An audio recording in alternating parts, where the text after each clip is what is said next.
I feel like what I'm going to say should be really, really obvious here, and yet, to manufacturers of new phones, it is not.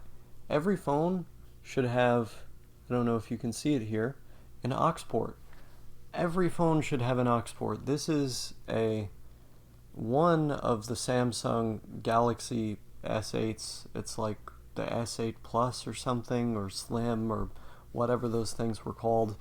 This thing is from 2018. It still works today. In fact, I would argue this works better than a lot of modern phones because not only does it have an aux port, it also has longevity. Many of these phones that are coming out these days are prone to breaking, which isn't to say this is sturdy or anything. Surely if you dropped this, it would go right away. And in that regard, phones have gotten a little bit better, un poquito, but it's like it's not a big trade-off because these things are appropriately sized. It's not this huge thing you have to worry about being in your pocket. And partially phones are so big nowadays because they're built to not break quite as easily as some of these older, newer models once did. But it's also because of the demand. People want larger devices that they can read and watch stuff on, more similar to a tablet, which is just not my style. And frankly, I don't like smartphones in general. I have this out of necessity because whether you're doing work with the government or you have a job or you need to do something else in that area, you're going to need to scan QR codes or download an app. Thankfully, I don't live in a place like this, but in a lot of places now, they make you download an app just to open your door. How dystopian is that? And of course, I know that there's the option out there to get a Google Pixel and de-Google it with Graphene OS, and there's some other free and open source options out there. But I don't have access to that stuff because it's kind of expensive. And so I'm running with one of these old things.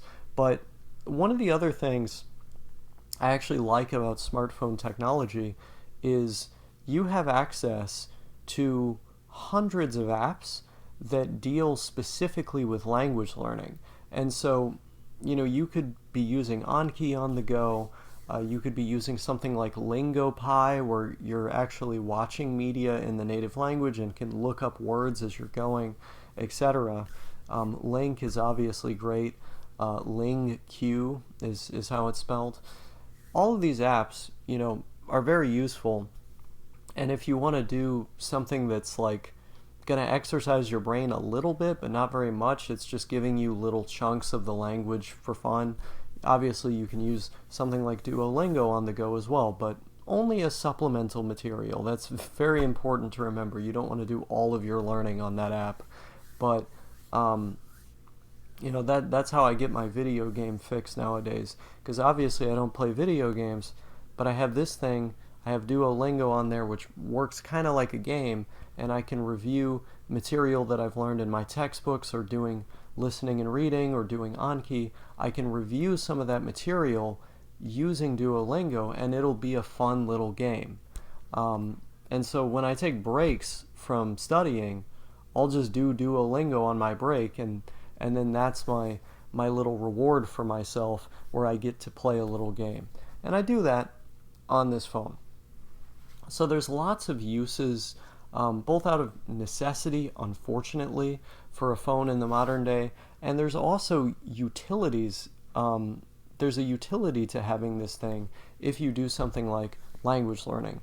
And if you don't have social media on your phone, no Discord, no Facebook, Twitter, etc., it's very easy to not use this thing all the time. It's very easy to just put it down and be like, I'm not going to overdo that.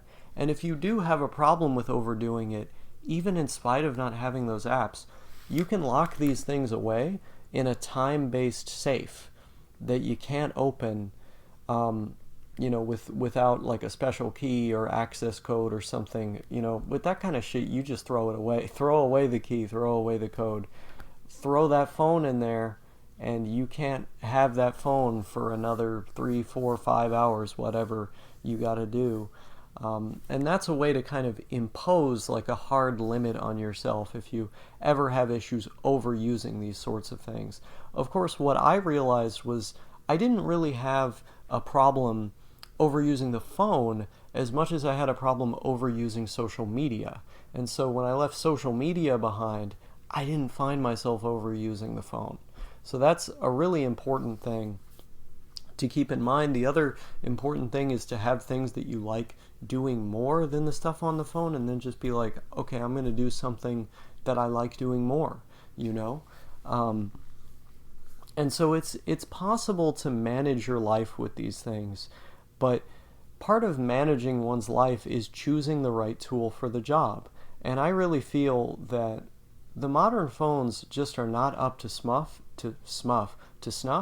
because they have a lot of these bulky, kind of obstinate, annoying features, quote unquote, that, you know, serve to put the phone right in your face and make it difficult to store and frankly just make it more expensive.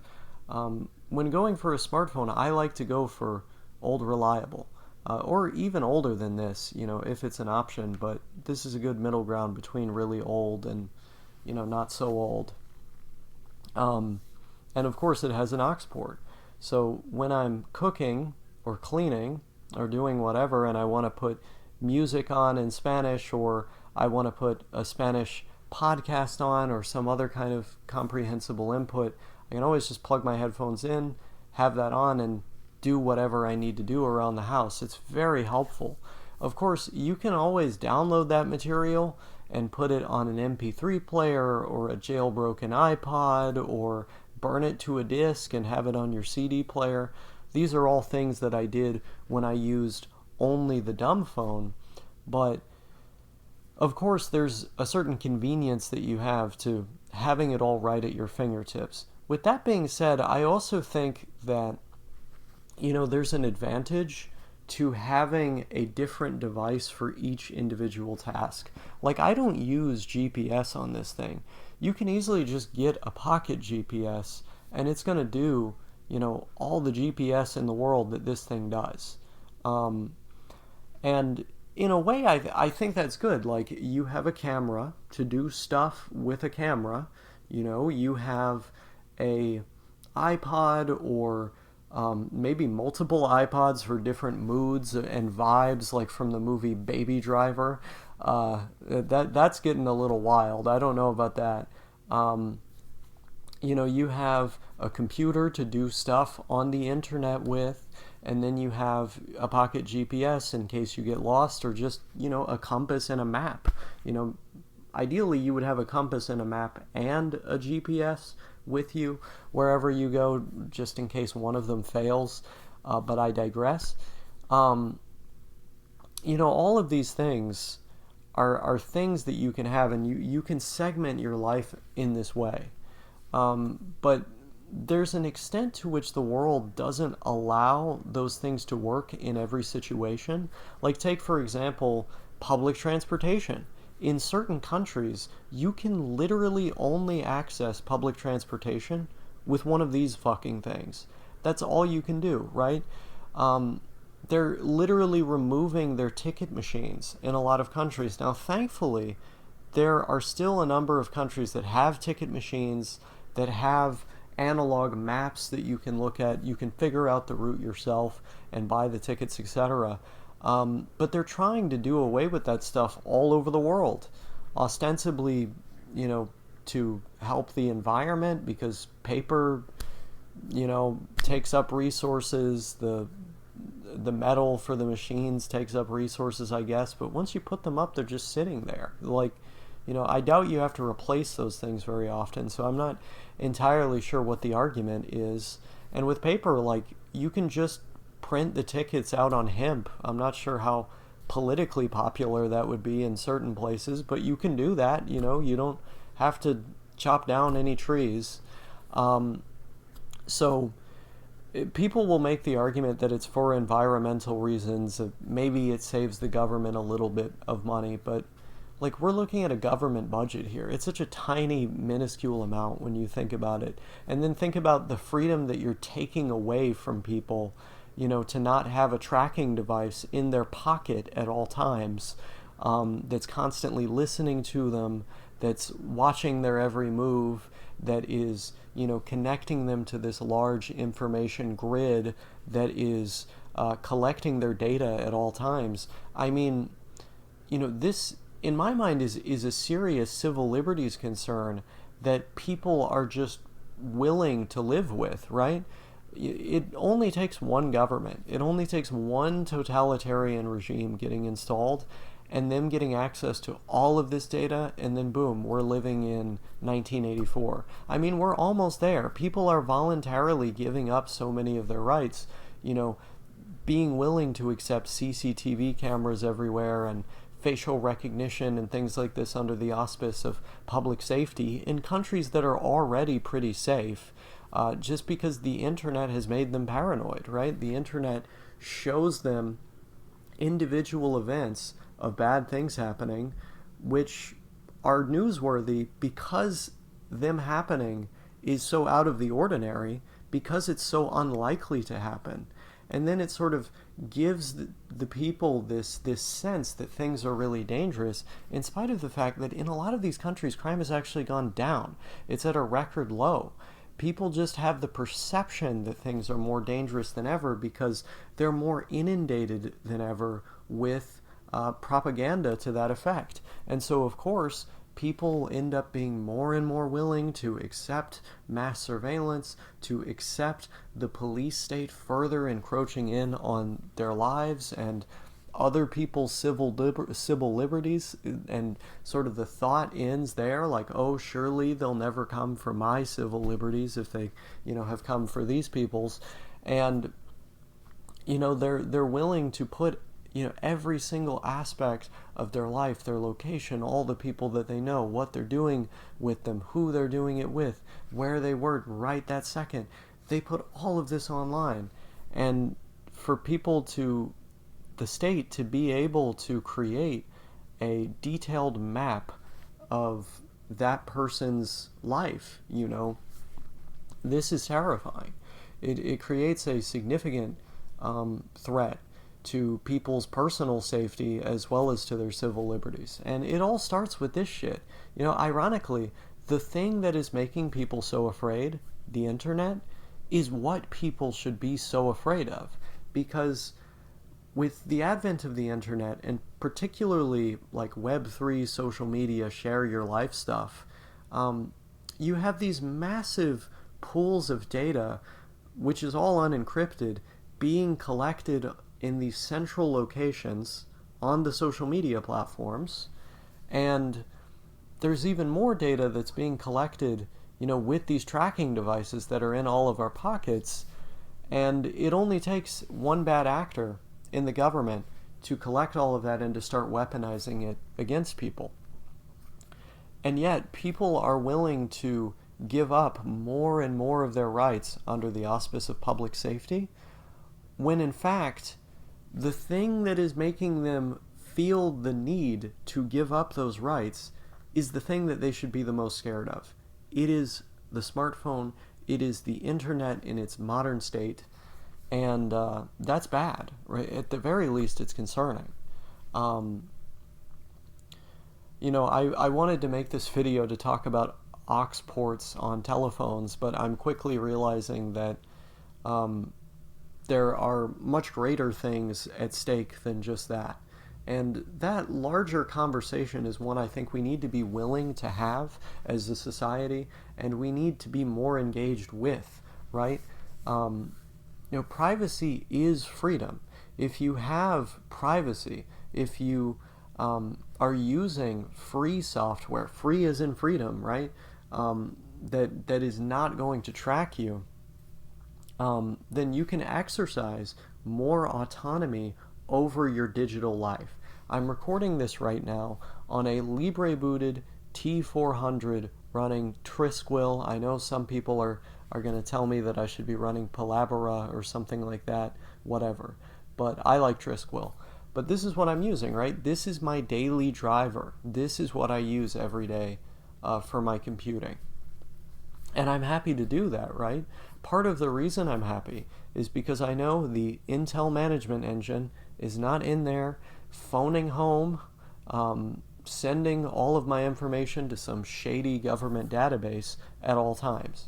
And it's the same reason why I don't know where it precisely is at this moment, but I have a dumb phone that actually has this operating system called Gerda OS on it, and I want to make a video about it. It's on a little cell phone called a banana phone, but unfortunately, I tried putting my SIM card in it so I could use it as my regular daily phone, and it doesn't connect to the towers in the United States. It seems like it might connect to some towers in Canada, and all the other towers, it's mostly in Europe and India that it's compatible with, which is so sad, right? I would love to just use that, to make all my calls and, take the battery out when I don't want to be listened to, but, on a software level, I know that thing is going to be totally clean because it's 100% FOSS.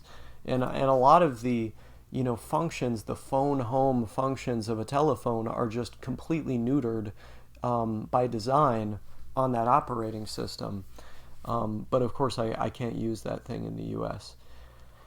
So this is stuff that I think about a lot. But obviously, because I'm interested in international travel, going to other countries, and having work and these different things, it's like I'm gonna need one of these, right? If I were only interested in studying and maximizing my education gains, I would have like a phone with Graphene OS or something like that on it, and I just have my little educational apps.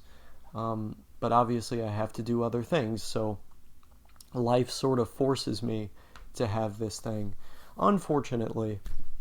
But I want to get away from it.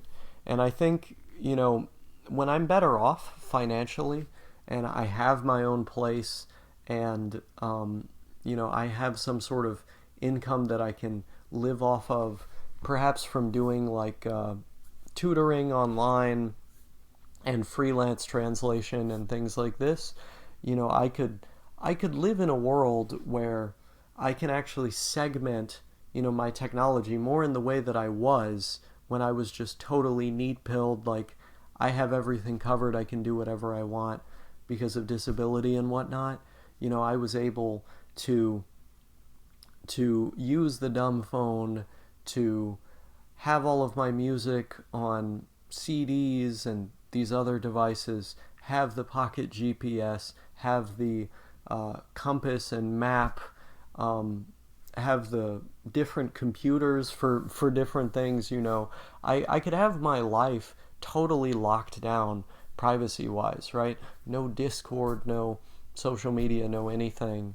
And that's how I want to do things, right? I want to do things in a way that is privacy conscious and that is cognizant of the ever-present threat of an encroaching police state which would serve to oppress all of us, really, remove civil liberties from each and every one of us. It's one of the really scary things about having all this data about our lives in one central location. But moreover, I think this also is true of financial transactions, right? All of your data, everything you've ever bought, is in a bank. A bank knows all the different things that you've bought. And that's scary, right? It's scary that they can have an intelligent, detailed map of your life at any time. They can look at it. I think ideally we should be paying for as many things as possible in cash, and then the other things you can utilize something like Monero, There are ways to get people to buy stuff for you using Monero. There are ways to buy gift cards for different shops and services using Monero, right? You can buy Monero with cash in some cases as well. So it's the wallet and the transaction doesn't have to be linked to you in any way. And obviously, because it has a built-in mixer and all of the communications are private, you're in a pretty good position with that coin. And so that's another thing to consider as well if you're really trying to live a private life, is to just, pay for stuff in cash, use Monero wherever possible for whatever, services that you possibly can, as long as you're doing so in a legal way. Because that's the other thing. You never know when they're going to enforce existing laws on shaky grounds, like for weird reasons that don't make a lot of sense, that they've just like come up with. And so that's the other part of this too, is that you have to keep your nose clean. You have to do things in a legitimate way, so as to not have all of these all this potential rope to hang you with, really, which is another thing I think about, right?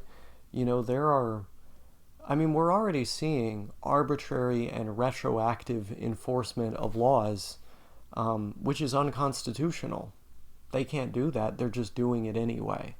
And of course, they're starting right now with people who are undocumented, and then they moved on to people who have green cards or temporary protective status. And I believe that eventually these sorts of authoritarian actions and arbitrary enforcement of the law, and also just making up laws as they go, is then going to extend to U.S. citizens. It seems like that's the direction that this current administration is going in, all while defying court orders, And so at this time, given the increasingly authoritarian direction that our country, or my country, is going in, privacy is all the more important. Free software is all the more important. How you interface with technology and your preferred devices is all the more important. And this could be because you have certain political views. Let's say that if you're watching this video, you're a Democrat. When on my voter registration, I am registered to vote as a Democrat. Does that mean that, one day I'm going to be rounded up in one of these raids? I mean, possibly. It's not all that likely, at least right now, but it could happen at some point, and yet I still feel the need to make these videos and to talk about these different topics on YouTube, because, like, on some fundamental level, at my core, to the extent that nationalities exist, I am an American, right? That is where I am from. I'm from the United States. I was raised with certain values and ideas about speech. And so I'm going to give my opinions on things, even if it becomes illegal to give my opinions on things. I'm going to talk about this stuff, even if it becomes illegal to do so. Is that wise? I mean, probably not. It's not the most prudent thing to do. It's not the most, perpetuating thing to do. But it is the right thing to do. It's the courageous thing to do. So I don't know. I think a lot about this stuff. I think a lot about GNU, about Linux and free software, technology, devices. I love technology. It's very good. Know your rights. Look into the EFF, the Electronic Freedom Foundation. I think that's about it.